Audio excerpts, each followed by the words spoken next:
Hello once again and welcome to my hobby table for another bearing video featuring Boca bearings. Today I'm going to show you the removal and installation of probably the simplest engine I've ever done in over 30 years of doing this. And that would be for the HP 49 VT 4-stroke engine. Now this engine is very unique in its design, and which is one of the things that makes bearing installation or removal and installation so easy. So let's go to the table and I'll talk a little bit about this engine and then I'll show you how easy this really is. Okay, so here on the table I am fortunate enough to have two examples of this HP 49 VT engine. I've got the Made in the USA version, which are the later versions, and I've got an original version which was made in Austria. So this engine, the HP Corporation company, was they were designing and developing these particular 4-stroke designs in the early 80s, and they were all made in Austria. And at some point in time that changed. They were sold out, bought out, or whatever, and the company now known as Mikoa, or the Model Engine Company of America, bought the rights and has been manufacturing these engines. So now this engine is still available in this current exact same form, same specifications, only this is a Made in the USA version. So I've got a Made in the USA version here that is a functional running example, and I'm just going to use this Austrian made one that's on a display stand and say that this is a overhead rotary valve engine. It doesn't have springs, it doesn't have valves that operate up and down, poppet valves or anything like that. This is a rotary valve engine, very similar to other rotary valve engines like the Enya, or not the Enya, the Webra T-Series. They also featured a rotary induction valve. So this has a vertical rotary valve that just rotates around, and you have an orifice or a venturi opening intake on the valve that just rotates around holes on the sleeve, and that's how you get your operation. Now that valve is driven by a drive shaft and bevel gears here and here on the top that actually provide that movement back and forth. So I am going to, now this is a non-operational sample.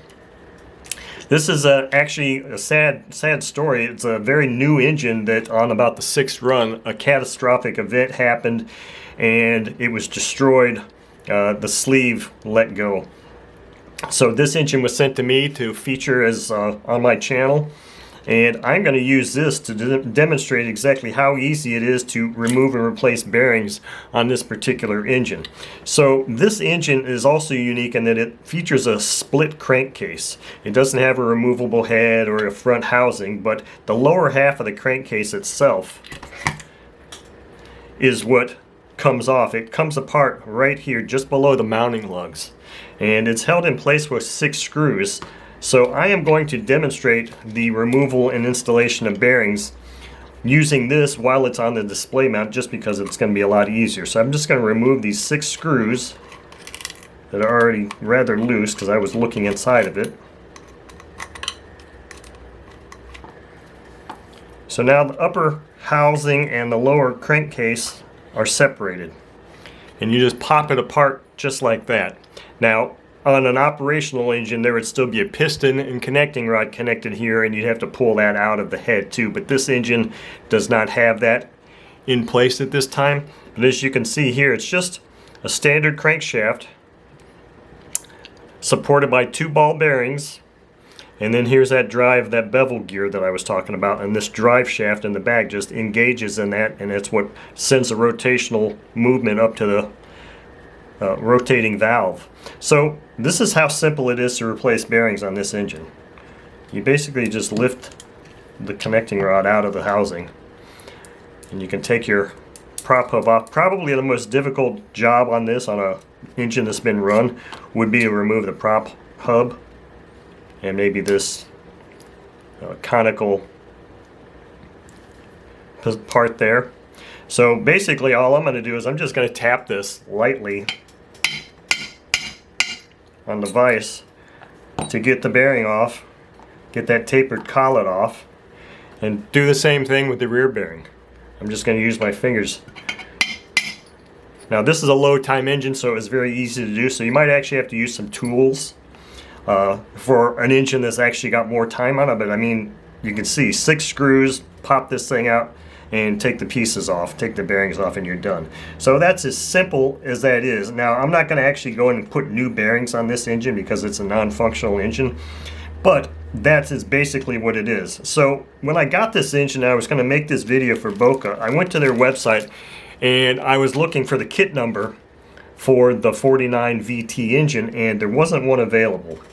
So I've informed them of that, and they're going to make a kit, a kit that you can order just by kit number that includes the 2 proper bearings. So that's why this is so easy to take apart. I took this thing apart so that I could measure these bearings and get those measurements to Boca so that they could create a kit for this.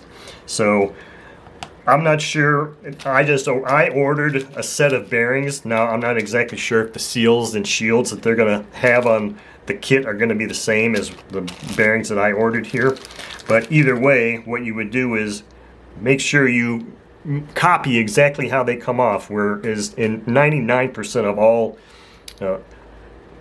4-stroke or 2-stroke glow aircraft engines, you always have the rear bearing completely open, no seals at all, so that we can get maximum lubrication on that bearing. The front bearing is typically always rubber sealed in the front, or at least a metal seal in the front, and it can be open in the rear facing inside the engine, or it can be left sealed as it is here. So I would always just go by what the bearings look like that come out of your engine, but always make sure you have that rear bearing completely open. So that's all there is to removing and replacing the bearings on a HP 49 VT 4-stroke engine.